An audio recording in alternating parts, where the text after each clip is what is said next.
More details are emerging about the victims of a triple murder in western Westmoreland last night.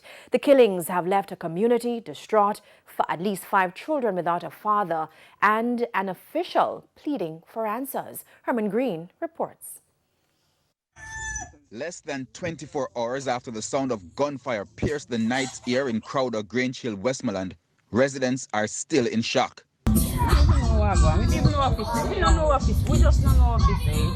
It's understood that around 11 o'clock Wednesday night, heavily armed men went to this yard and opened gunfire on persons in the yard and inside this wooden house. When the shooting subsided, 3 people were found dead.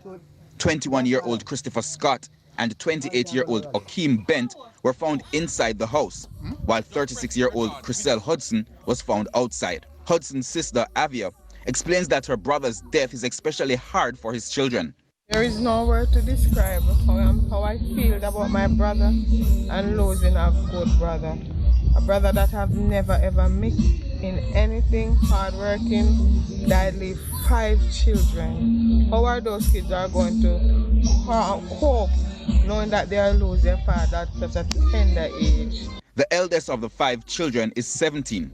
Western Westmoreland MP Moreland Wilson believes it will be devastating for them all, especially the eldest. It's another tragic loss for the community. The fact that he had a 17-year-old son, this would of course been quite traumatic on such an individual to know that he lost his father and the breadwinner for the family. The relatives of the other men were too traumatized to speak with us.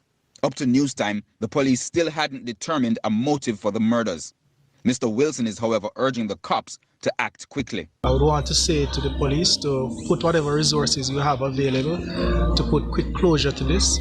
We don't want this wound and we don't want any reprisal. We know that in cases such as this, the possibility of such thing is very high.